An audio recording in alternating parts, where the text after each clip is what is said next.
예, 시청자 여러분, JTBC 뉴스룸을 시작하겠습니다. 일본이 우리나라에 대한 수출 규제 조치를 내린 지 열흘이 넘었습니다. 일본이 장기전을 준비하고 있다는 정황이 여기저기서 감지되고 있는데 곧 추가 조치를 내릴 것이란 전망이 우세합니다. 일본 정부는 무기 전용 가능성이 높은 품목을 분류해둔 이른바 워치리스트라는 것을 만들어둔 바 있습니다. 이 품목들이 수출 규제 우선 대상이 될 가능성이 큽니다. 이 리스트를 저희들이 분석을 해보니까 자동차나 항공기 분야, 또 광 케이블이나 방탄복을 만드는 데 쓰이는 품목도 포함된 것으로 나타났습니다. 그러니까 일본이 규제 조치를 더하게 될 경우에 우리 산업 곳곳에 직접적인 영향을 줄 것으로 보입니다. 먼저 신진 기자의 보도입니다.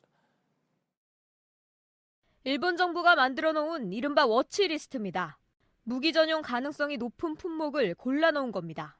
핵무기나 미사일 등 대량 살상무기로 전용될 가능성이 높은 품목은 40개, 재래식 무기 관련 품목은 34개가 포함되어 있습니다. 항공이나 자동차의 부품에 쓰이는 탄소 섬유나 기계 부품에 쓰이는 장비인 공작 기계도 들어 있습니다.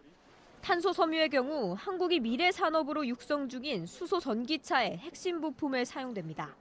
이 품목들은 대일 의존도가 높아 일본의 추가 규제 가능성이 높은 것으로 분석됩니다.